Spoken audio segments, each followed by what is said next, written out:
I now believe it to be the ghost of Catherine Patterson, the grande dame of the House, the wife of former U.S. Senator Thomas Patterson. And she said, "Get off the fucking grass." Literally right in my ear. I remember it like it was yesterday. So no, I came into it charged, aware that the house was active or spirited or purportedly haunted. I had an experience on first encounter.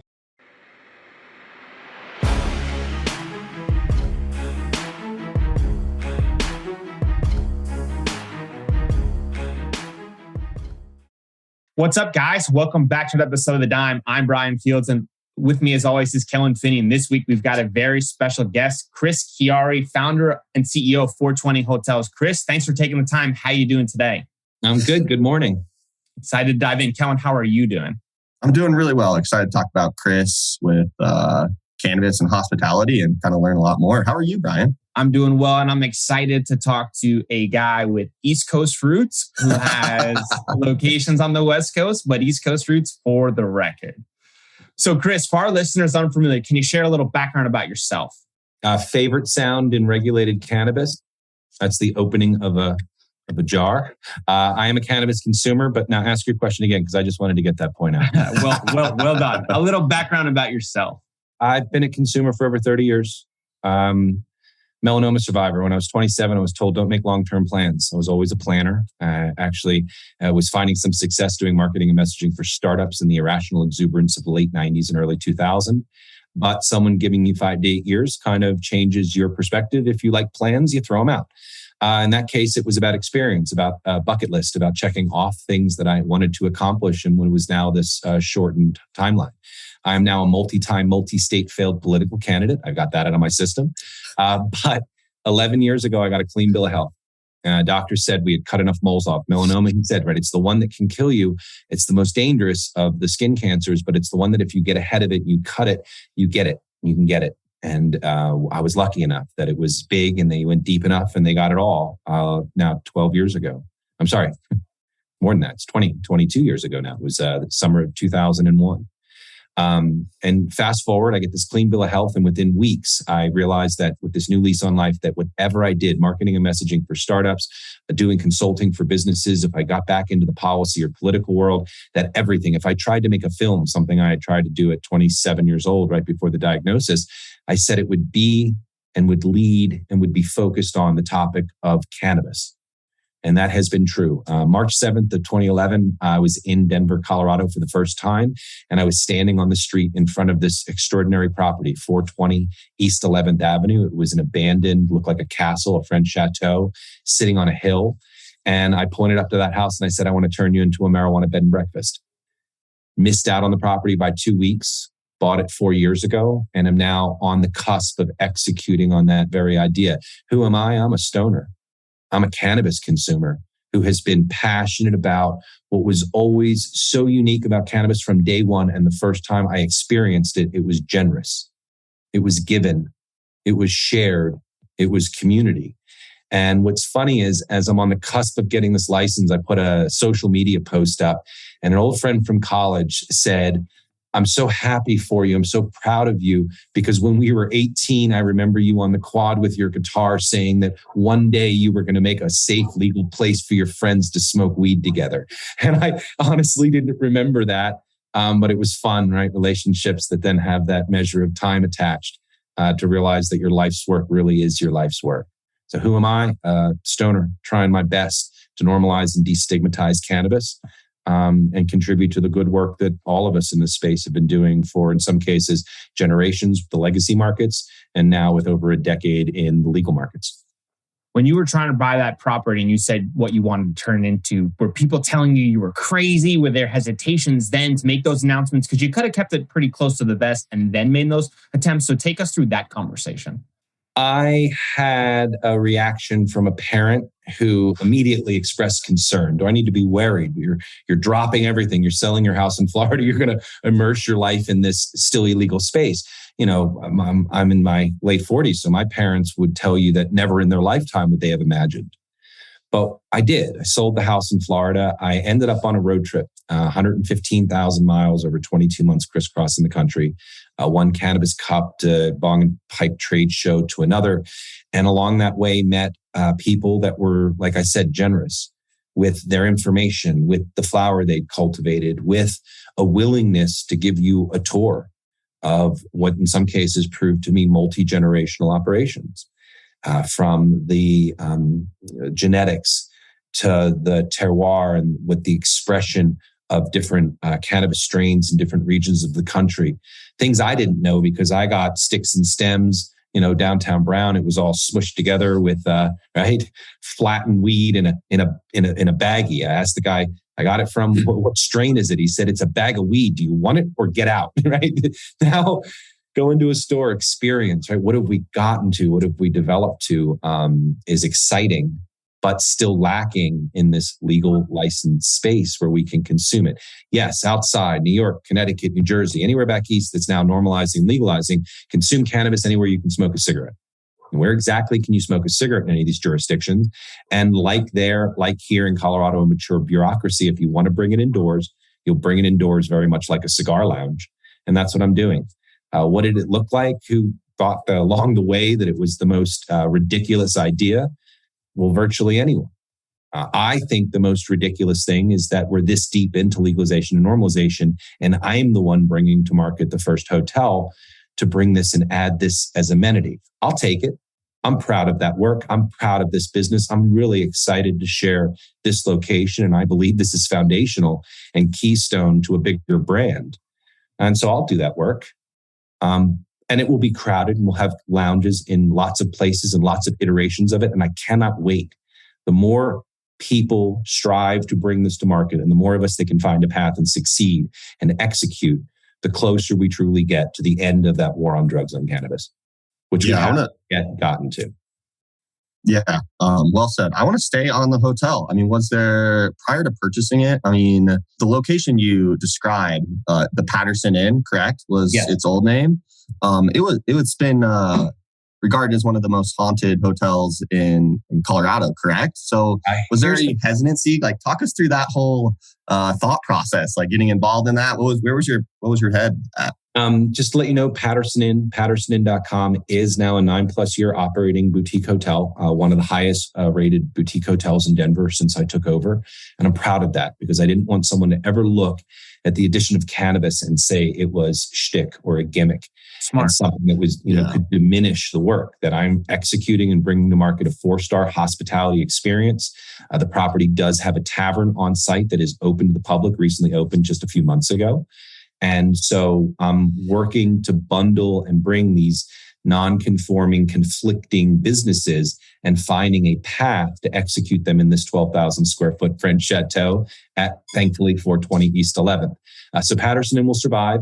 The 420 Denver is our hospitality lounge in Colorado entity that's operated and now suitable and is moving into the build out for opening.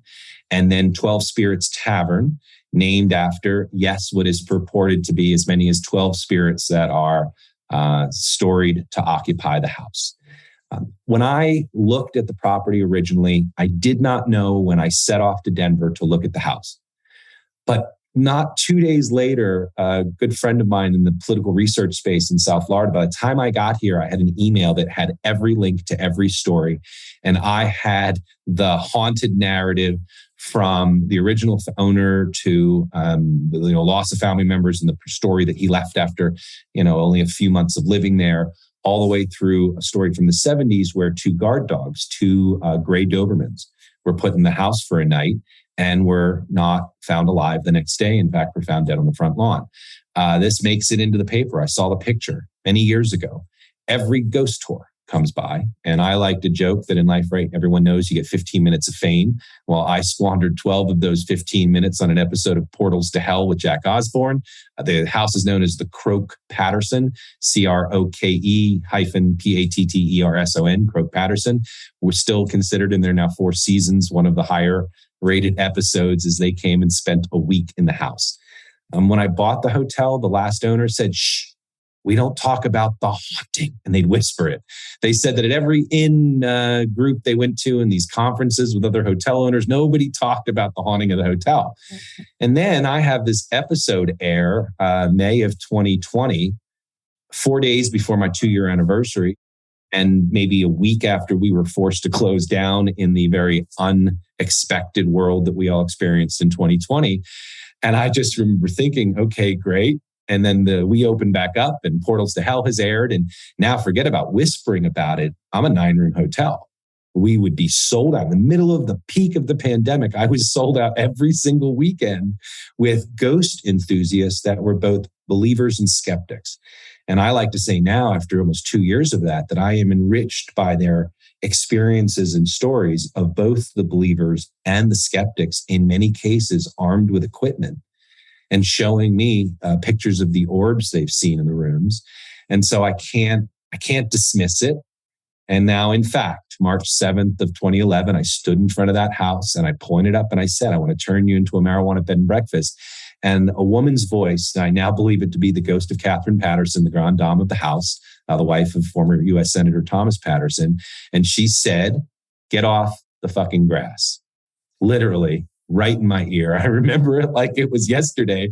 So no, I came into it charged, aware that the house was active or spirited or purportedly haunted. I had an experience on first encounter, but yet I still bought it and made it through COVID, made it through Portals to Hell, enriched, and can disprove many of the things by walking you through why the stairs squeak.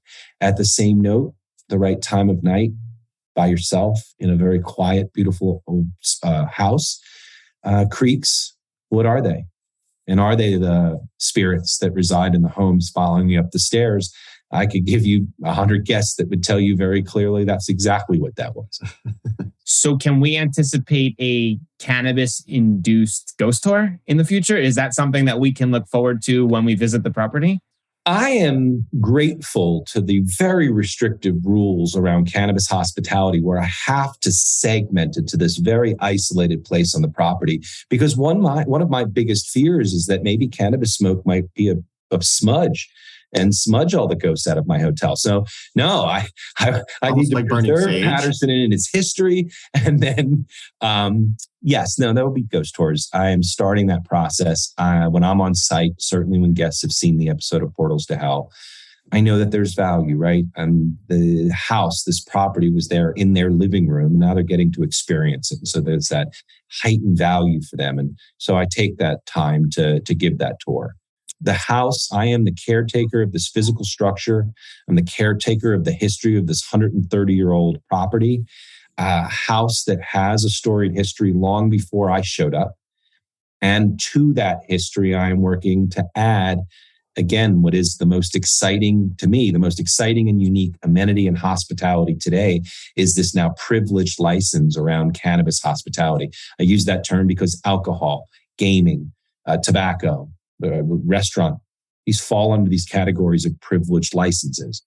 Right? You fill out these applications, you go through both state and local scrutiny, and then you move to proceed to opening. That is where cannabis policy and regulation has matured to a point of good bureaucracy. I hate to use the word good, but bureaucracy that you can understand if you've ever navigated liquor or these other privileged licenses.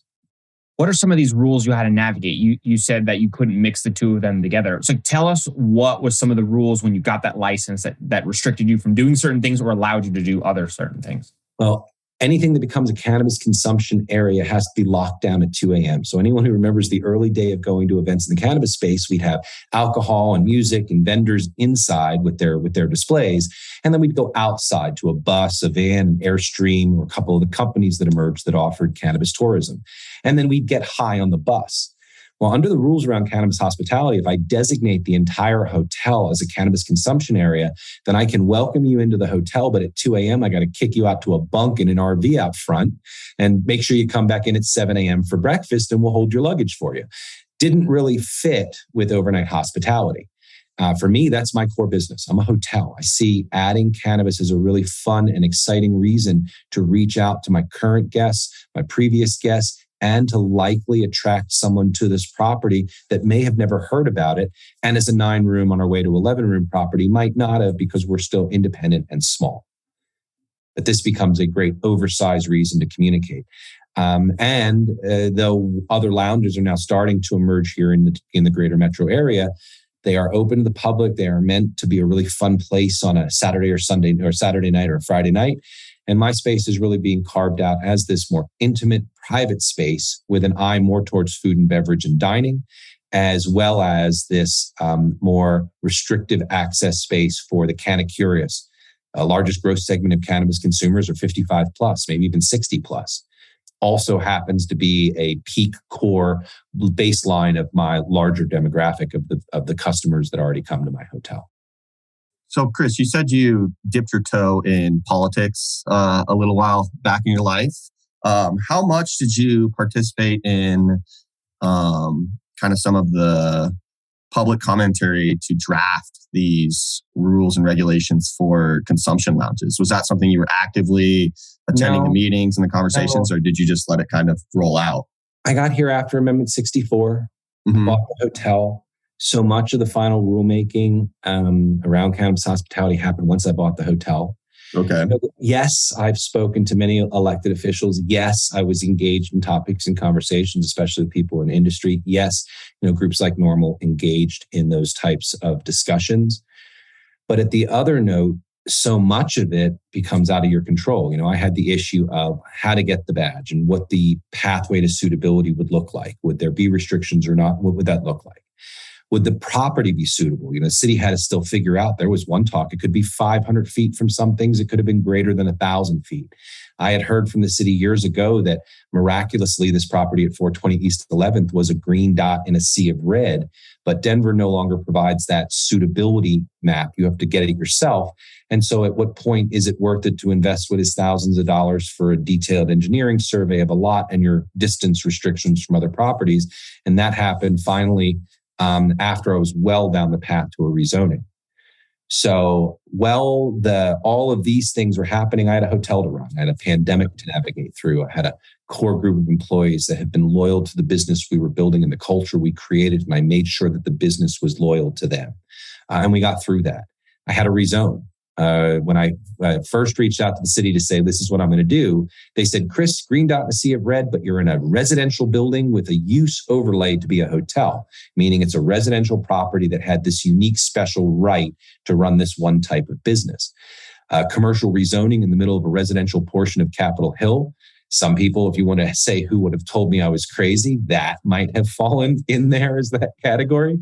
But we started the process, and along that route, the community group, Capitol Hill United Neighborhoods, gave me a 29-0 vote in support of a rezoning to commercial and opening the bar to the public for the first time, which again, like I said, did happen a couple months ago. The next piece of that hurdle was Denver had to come up with rules. And Denver finally comes up with rules. I'm still in the middle of the rezoning. I enter into a refinance. So, business in the world we're in gave and shared its fair share of challenges. That sometimes that ability to sit through multiple committee meetings to make in policy what is known as a camel is not always the time you have available to commit. And it makes it unfortunate because those of us that are executing these business models have not been invited into those committees. Even after achieving licensing, it's the same industry players that come year after year that get the same seat time after time and continue to make what they believe is good policy. But I would argue that, I would say this, the MED in Colorado right now is a Porsche Boxer. It looks like this gorgeous national standard, but if you open the boot or the bonnet, you can't find the engine. And so someday someone might come looking, and if they don't find the engine, will we really hold the gold standard? And so my approach isn't, okay, it's all broken. It's no. My approach is those of us in industry that recognize the urgency of good practices will establish those good practices through industry and will actually always be one step ahead of the state's desire to further scrutinize or regulate, because we are working diligently to execute a clear, transparent, and successful market. And many, if not most of the operators are there. Some kind of look at this as their own personal fiefdom and will make policy or try to direct things that will benefit one, but not necessarily benefit the bigger thing we're working towards. Done, soapbox, it's away. I read that your property has 5 licenses. I'm curious to know, is the cannabis license harder to get than the others? And if not, when you were going through that process, was it one where they said, if you get this, you can't do alcohol? How did that work? Not 5 licenses, but 5 businesses to get to where I am right now. So the property does hold and was originally a hotel restaurant with a tavern live entertainment license. And then I add cannabis hospitality, which by rule can be adjacent to each other on a commercial property, but not accessible. And so under the code, you have this with these 2 languages. And someone said, call your business cannabis adjacent the other day on LinkedIn. But in fact, the reason I can't use that term and wouldn't is because adjacent is actually a zoning code term that anyone in that space would understand. And so in fact, I'm not adjacent, I'm accessible. And that means that ability to move between the 2. Right now, the property is a Nevada C Corp. I am actively involved in raising funds on a crowdfund campaign for equity on republic.com.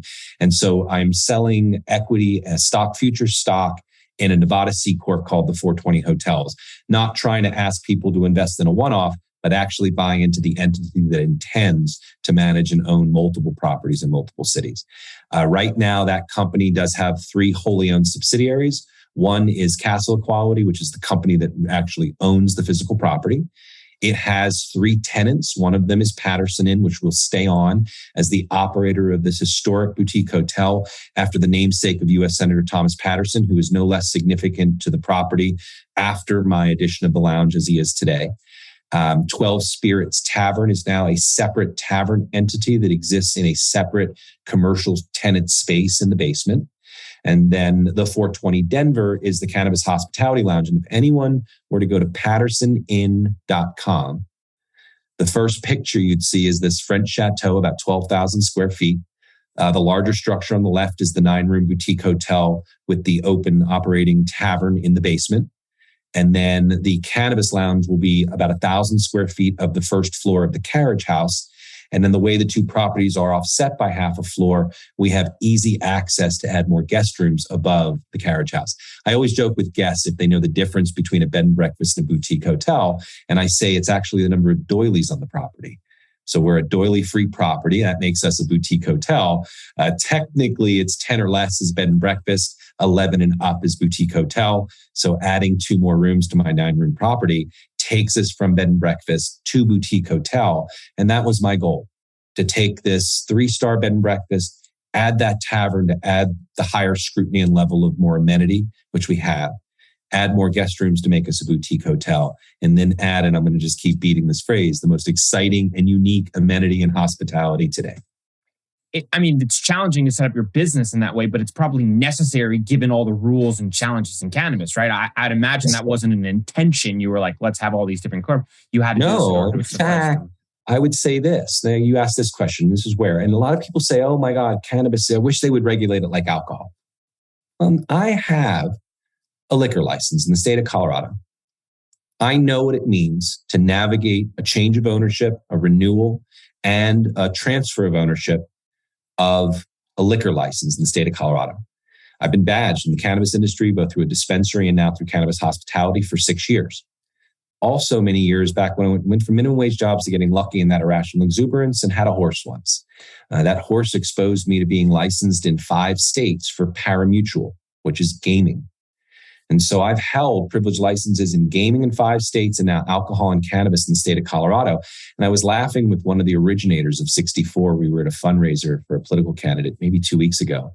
And I said, you might not know this, but if you own a horse and your horse is racing at the track and you are behind the scenes at that track, you are required to wear your state issued ID around a lanyard on your neck, just like we do here in the cannabis industry. And he laughed. He said, I don't know if you know this, but the very first director of the MED that then Governor Hickenlooper had appointed came from gaming. And so the bureaucracy that does regulate the Marijuana Enforcement Division is a pretty sophisticated combination of parimutuel and alcohol, both regulated by the same division, the Department of Revenue, and that is true in all states that cover those types of licensing as well as cannabis. And so we actually do regulate. Now, do we tax it the same? When you really get down to the fact that corn taxed for grain is one tax rate, corn moving into production for alcohol is taxed at another tax rate. A lot of people don't realize that. that the multiple layers of taxation as you go through processing and alcohol, because once the grain is fermented and then transferred and brewed, and then each of these stages creates different layers of taxation, which compound. So in some ways, the tax structure in cannabis, though onerous and high, is less complex or layered as alcohol can get. But that's also, we haven't gotten to federal yet. So once we do, we'll be just like alcohol. So everyone's going to keep asking. I hope they regulate like alcohol one day. And I can promise you they're on their way to doing that, but it's not that far off today. And holding all these privilege licenses, I can tell you that. Do you think that's good or bad? It's good from the sense that there is a pathway, right? In economics, in business, there is that element called widget. What that means is in every deal, in anything you can do to build a business, there are very key core foundational elements that are the same. And the better you get at recognizing the similarities and getting through that work with efficiency, the more time you can spend on the things that are unique or nuanced. In my case, I had no hospitality experience when I started. Surrounded by hospitality professionals, have learned and been cross-trained and now hold manager safe food safety certifications, and now being cross-trained to be one of the bartenders the bar is opening. One, you shouldn't conduct an orchestra where you can't play the instruments, but also I said before, I'm trying to create a culture with the team, and that culture means respecting everyone and the fact that life sometimes happens, and I still have to execute my business.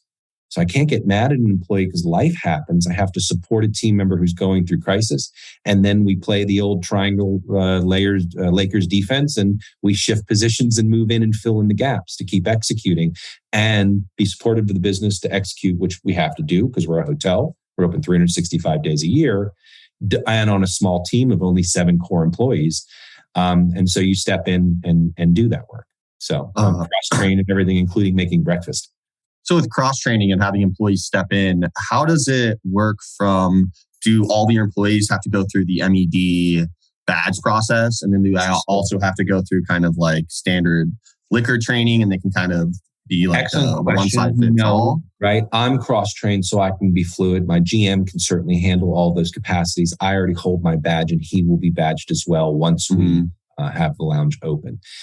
Staff, as far as the bartenders step up into an innkeeping position when needed, right? Housekeeping and innkeepers support each other as we move through busier days as we need to get work done inside the house and then through the rooms. And then what will happen is the Cannabis Lounge isn't open yet, but we will be open for 16 hours a day. It will be 8 a.m. to midnight. The plan is that it's going to be open every single day. And under the rules, it has to be staffed that entire time. So the intention is that the staffer in that space will be, in a sense, on call or in the space when a guest is there. And when not, would then slide back into the house. So they'll be in a position to support the house, but the house will not always be in a position to support the lounge. And that'll just become one of those places. You can go in one direction on some things, but you can't flow backwards.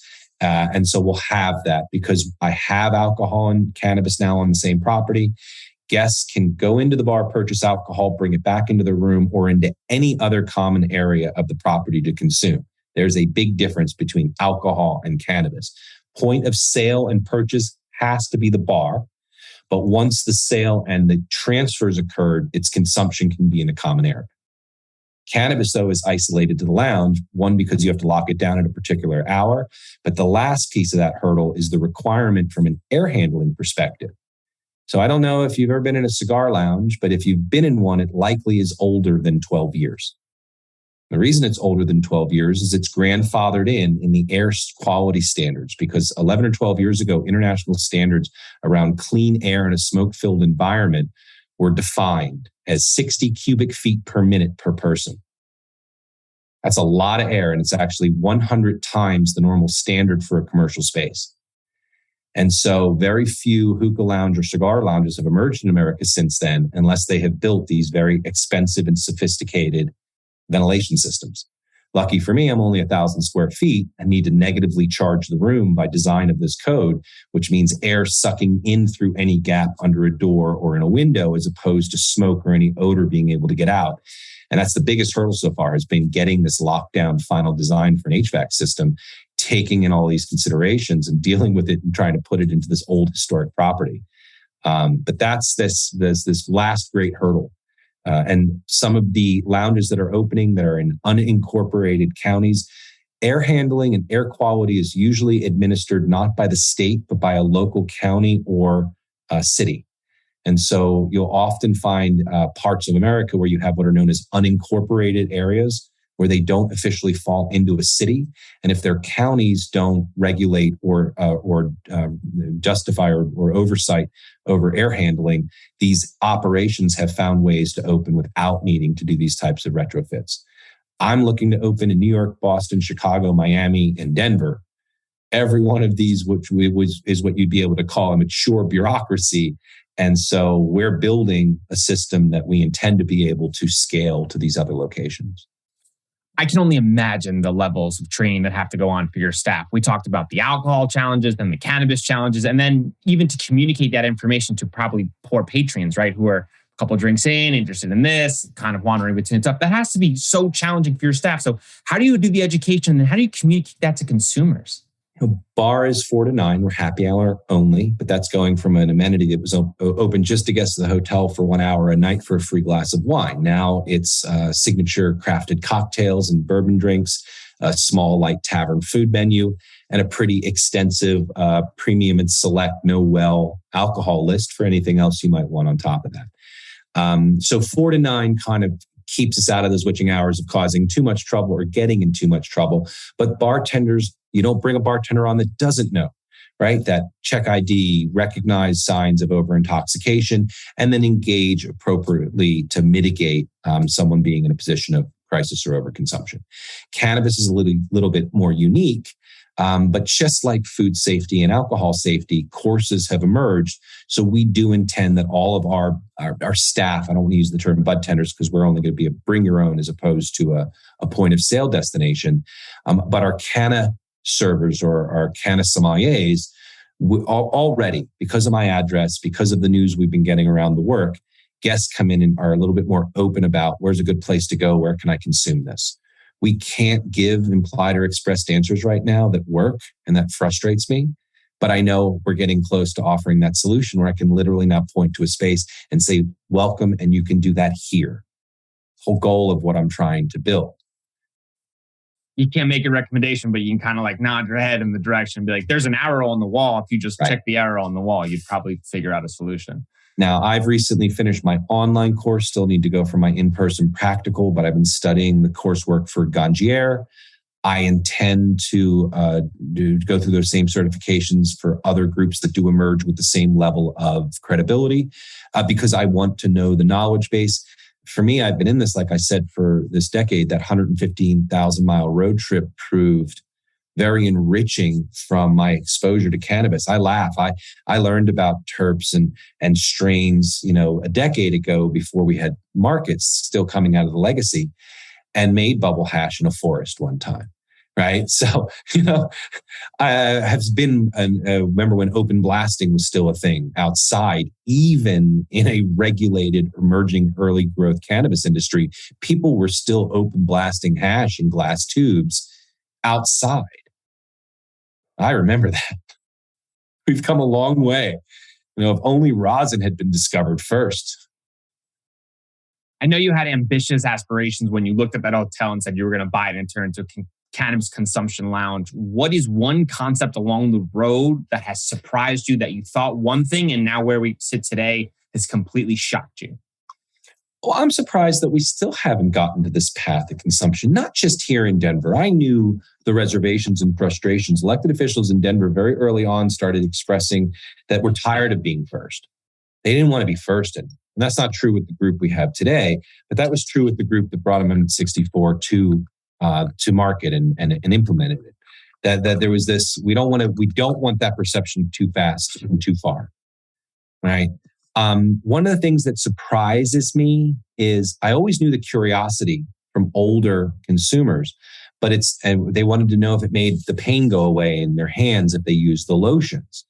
But it's striking the comfort and curiosity of people that are coming back in, like I said, 55 plus, with this desire to try it again. And then walking away impressed with, that was not the weed I last interacted with. right? They're going into a store. I always tell them, if you go in and the budtender is not willing to give you time, walk out. Just walk out. And this is cautionary to anyone running a dispensary. If people come in and ask you questions and your culture and your intention and your desires just grind them through and get them out, go open a supermarket. Go open a convenience store, because that's your mentality and you're not wired for this. Because we have an obligation to make sure that consumers walk away with their questions answered. We offer now strains that can purportedly lead to unique experiences that are different from each other and discernible. And it's important that a guest walk away with an experience they find more appealing. Edibles, and making sure that start low, go slow, making sure that a flavor or the maybe it tastes a little bit like cannabis might not be the product for a novice. Right? And letting them ask those questions and then ultimately making their own decision. But I say this because I was in one of the bigger named MSO operations here not too long ago in my neighborhood. And I was willing to go and bring guests when they come to town there, especially for the edible selection. But the budtender just wanted to rush me through the door. And I said, well, I have a question. He goes, well, I need you to make a selection. And I said, that's not how this works. And he goes, well, you're going to buy something? And I said, no, not from you and not tonight. It can be a challenge when you see a lot of these MSOs come in and try to create culture by hitting certain metrics. And I think you're seeing that corporate aspect of corporate America now trickle into these more established cannabis dispensaries that were around, and then they kind of had some exits and turnover, and now more corporate entities are coming in that are like, hey, you see this one cell on this spreadsheet, like if we get 10 more people in an hour in our dispensary, we're going to increase our revenue. Yeah, but I'm not a person who buys. I agree. I know what you mean. I'm a person who buys 4 or 5. I buy an ounce at a time every time I walk in the dispensary. Right. I host a lot of musical friends here through my house, and I bring them. So I had I had 5 people with me when he did that. Now they all made a purchase. I didn't, because I wasn't willing to spend my $1 there that night. No, I know. And that's unfortunate.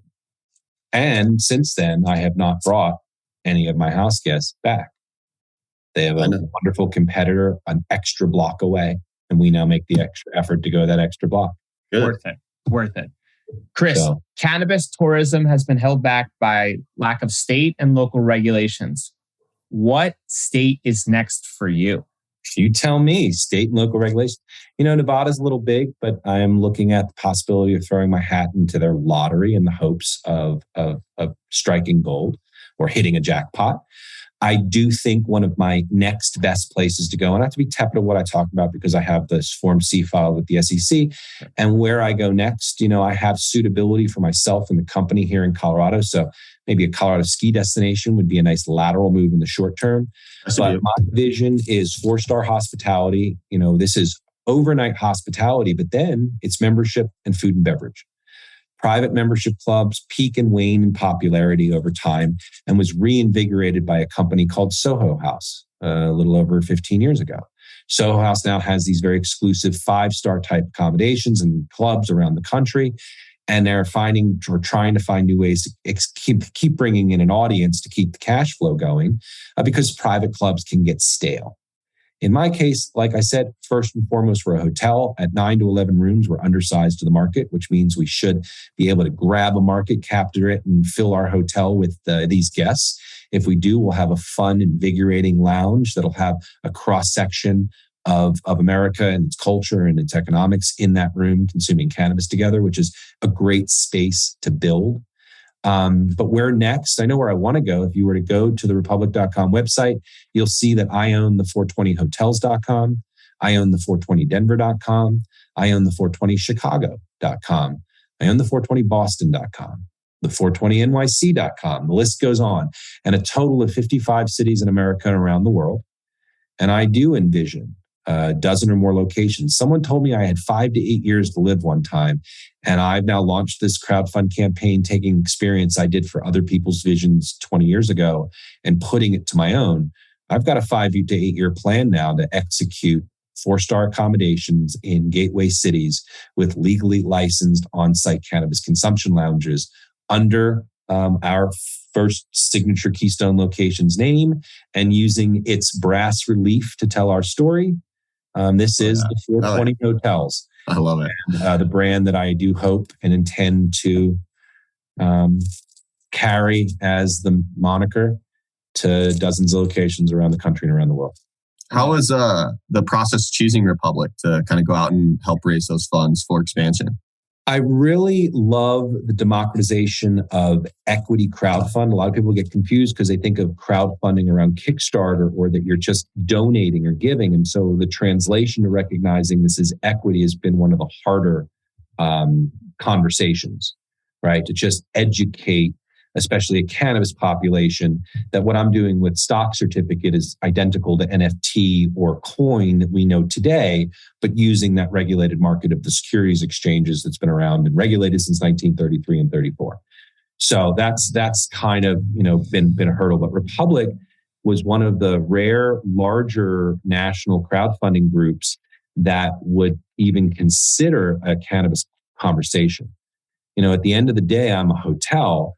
But even though I'm not selling it and I will just be a point of consumption, under the definitions of cannabis as a controlled substance, a creation of a space to host its consumption is as onerous as the production or distribution of it. And so that means that I have the same concerns around 280E, the section of the U.S. tax code that affected Al Capone, that denies to cannabis operators normal operating COGS against revenue, which creates exorbitant taxable impact, and is still that last real thing that's been unresolved that maybe Congress surprises us and does it before November. I like the optimism of surprise, but I tend to be pretty disappointed when I'm hoping that Congress will surprise us. So slightly switching gears, public enemy number one. I'd love to know about the idea of it and, the big star in it. So take us through that concept. So I was already kind of involved in the normal universe, had Keith Stroop had become a friend and has been so instrumental to this narrative around drug policy since the 1970s. I was sitting in my backyard here in Denver. I have this crabapple tree and I was sitting under the tree smoking some super lemon haze, very creative strain for me. And I had tried to make film before the melanoma diagnosis. I had done well, and it's what I wanted to pivot my life into storytelling. And when you get a short leash on life, Stanislavski says it takes 30 years to master anything. And I didn't have 20 years, 30 years. I had 5 to 8. So I walked away from that, ran for office unsuccessfully, did a corporate reorganization, did other things, traveled that were not dedicating a life to a 20-year plan to make film. But I never got out of my system. So I was sitting in the backyard and I realized that though there had been a lot of documentaries on the war on drugs and a lot of people had told the story and I was very affected by a documentary called 13th that was specific to the 13th Amendment.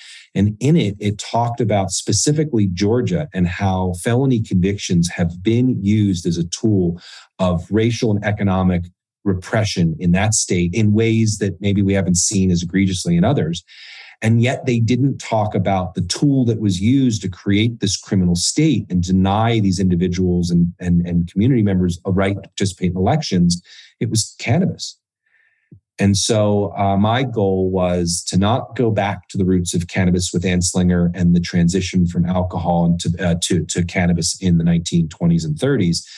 I wanted to start in this modern era of federal drug policy and when the funding and when the war was formalized and declared. And that declaration of war against cannabis is Richard Nixon.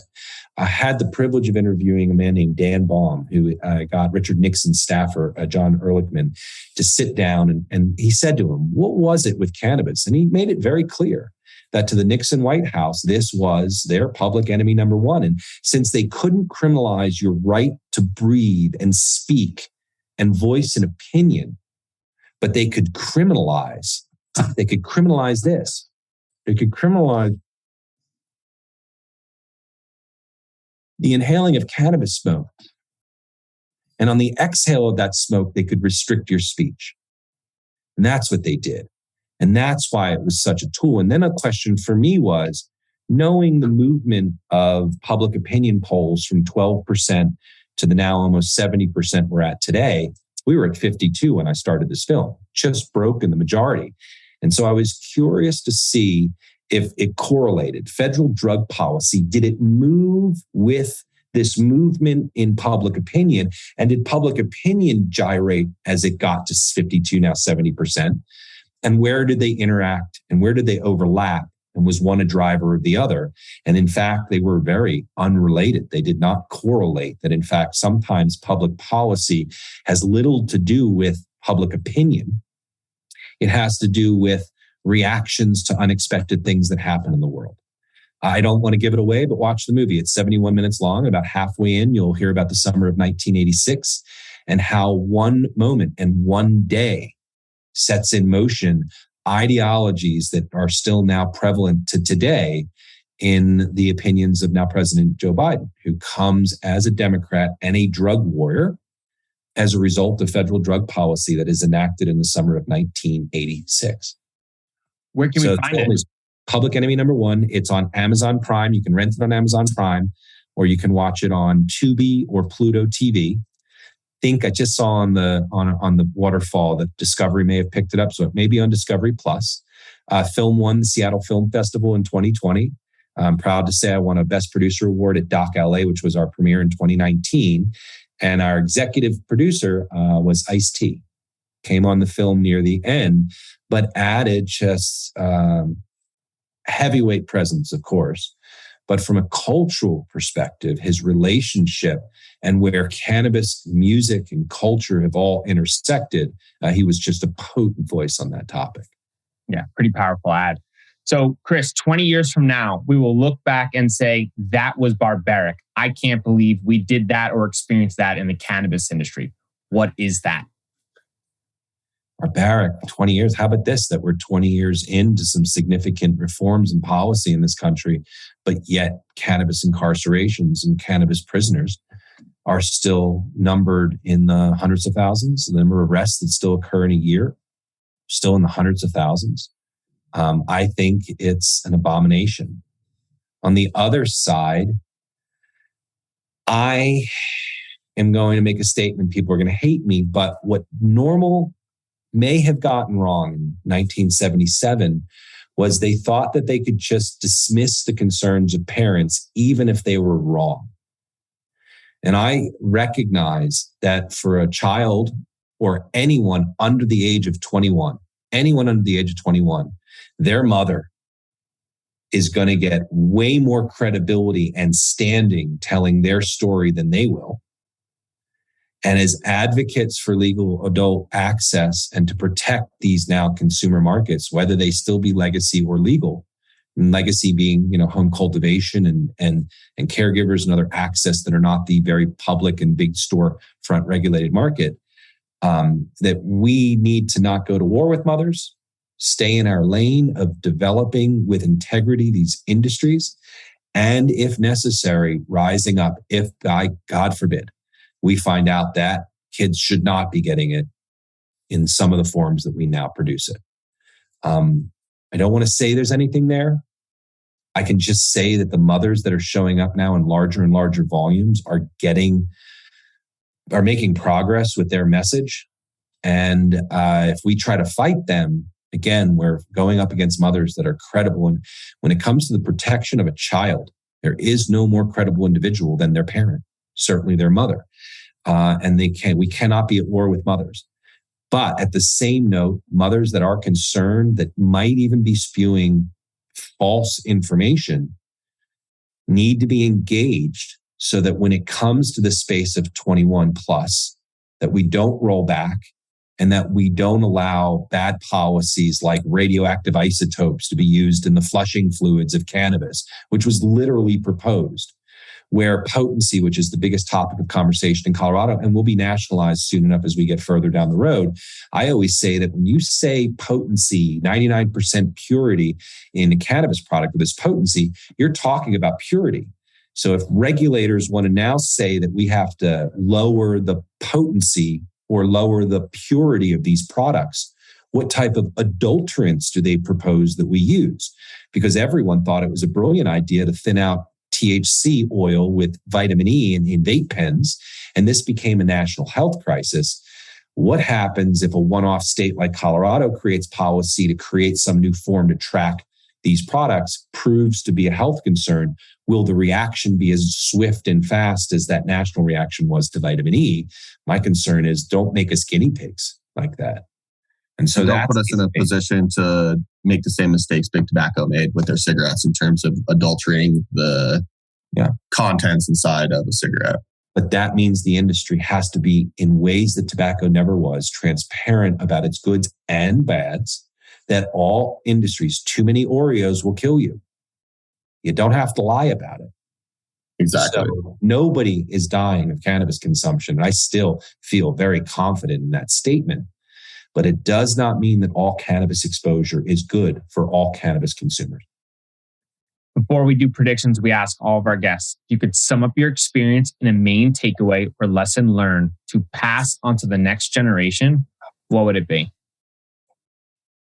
I was told at a young age, don't think the world hasn't already thought of that.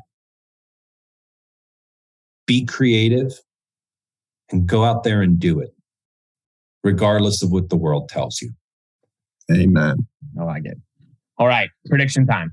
Chris, how do we get cannabis consumption lounges to be as commonly accepted as bars in hotels in the future? By executing and bringing to market not something in an entry-level product or a roadside motel, but bringing to market 3, 4, and 5-star opportunities. And so a larger segment of the new still kind of curious can experience cannabis in a way that is not back alley or that bag of smushed up bud we used to know. And that its emergence and normalization happens in spaces that are very familiar. Kellen? I think it's a flywheel, right? I don't think that you take a handful of spaghetti and throw it at the wall. Like give out a bunch of licenses and see which one kind of is standing in 10 years. I think it needs to be kind of taken very cautiously, especially with so much psychological kind of stigma at stake, if you will. And so I think it's a slow flywheel, right? Over the next 5 years, like Chris was saying, maybe a dozen open that are very, very high-end boutique, and they create this persona and create this kind of expectation within consumers of this certain experience when they go to them. And then after 5-10 years, that's kind of now the flywheel's moving. Now we know that like, hey, this is the successful business model to implement this kind of business. And then everyone's just going to kind of follow that. But I think that's not capitalism. And that is not what's occurring already. There have already been 12 that have opened and gone out of business. And the carcasses of failed business models will pile up in this space. Because will it work like a bar? There is a business here in Colorado that really is now open and is doing the gram pre-rolled joints. You could argue though, Chris, that most bars, 90% of bars fail too, correct? That's brilliant. That's a brilliant statement, right? Location, what you have there, all those other things become as important to just the fact that you exist. Right. Brian, what do you think? I don't know. I was like listening to both your answers, and it's one of those where when I write the question, I don't really think about an answer. And then hearing Chris talk and you, Kellen, I kind of am like a little more puzzled. I don't know how we get there. I guess for me, I wonder if it takes people like Chris to kind of kick the door down and to demonstrate the value in the high-end experience to set the example for the others. And then I wonder if there's value, and maybe this is just my opinion, in the Marriott and the Hyatts being interested in playing the games, because with their type of money and their type of reach, they can help normalize it. Because I think the biggest thing to change consumers' expectation and make it widely accepted in society is just widely seen, right? The more people see it, the more they must accept these opportunities as normal. Most cannabis consumers, even today, right? If you live here in Colorado, right? We don't have commercial places to go smoke. So you go home or you go to your friend's yard for the barbecue and you have a good time. And that is probably still going to be true because most people, especially the kind of curious, the new consumer, they don't want to smoke out in public. They don't want to smoke at the show or take that hit of something they've never tried at the concert because they're afraid of passing out or how much hard it's going to be to get down these steps back to the car and back to the hotel. It's one of the reasons I like doing it in a hotel, because that kind of closes the distance between you're having a greater experience than you expected and looking for a place to just crash.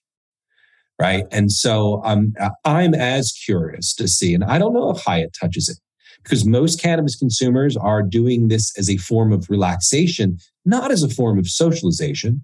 And then they say 8% of us that smoke become frequent consumers, and all of us that are frequent consumers find each other in community very quickly because we're friendly and generous. So maybe we just overrepresent in that sense. I feel that I have a little of a window into this because, again, with the address of 420 and the earned media around the effort, guests are already engaging us. That 50 plus, 55 plus guest is already engaging us with their curiosity and with questions. So I do know that there's demand, that there is necessity at that level. But will we need cannabis lounges everywhere? I don't know. And will they be able to survive if they can't, make the markup like you do in alcohol, 400%, and someone might come in and have 5, 6, 7 drinks, where if you're going to buy the gram or buy the joint cannabis establishment, I bought a half gram. I had 2 friends with me. I brought some half gram home.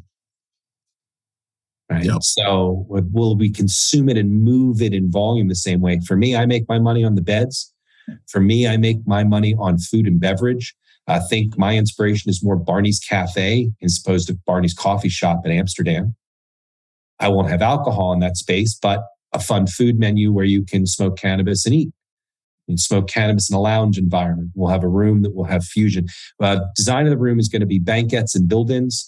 They'll have high-low tables so that we can set the room up either as a relaxed living room space for 42 people, or pop those tables, throw dining costs down, and do blaze and brunch. We already serve an amazing breakfast to our hotel guests. It's something we already do and are well regarded for. I can't wait to add that then as another add-on experience. And it will be one of the few days that we'll sell a pre-priced, price-fixed ticket to gain access to the lounge outside of our normal use and membership. Well, Kel and I will absolutely be at that date because we are salivating thinking about it. So, Chris, for our listeners, they want to get in touch, they want to visit, they want to watch the film, and they want to invest on Republic. Where can they find you? PattersonInn.com is the hotel where you can book a room today, open over 9+ years.